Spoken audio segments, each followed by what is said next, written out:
সালাত আদায় করতে হবে না এরকম কোন পরিস্থিতি অন্তত পুরুষের জন্য নেই। মহিলার জন্য দুই একদিন কিছুদিন আছে, পুরুষের জন্য এরকম কোনো সময় নাই যে সময়ে সালাত আদায় করতে হবে না, এরকম কোনো পরিস্থিতি নেই। মাওলানা আশরাফ আলী থানভী হানাফি রাহিমাহুল্লাহ একটা ফতোয়া দিয়েছেন, যদিও ফতোয়াটি ঠিক হয়নি। তিনি বলছেন একজন মহিলার যদি অর্ধেক বাচ্চা প্রসব হয় আর অর্ধেক বাচ্চা প্রসব হতে যদি বাকি থাকে, তাহলে অর্ধেক বাচ্চা নিয়ে যদি নামাজের টাইম হয়ে যায় তাহলেও তাকে নামাজ পড়তে হবে।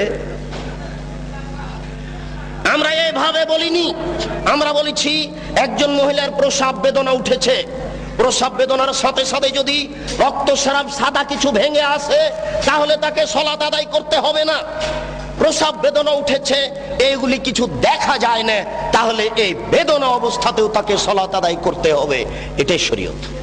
আমি মনে হয় বুঝাতে পারলাম না।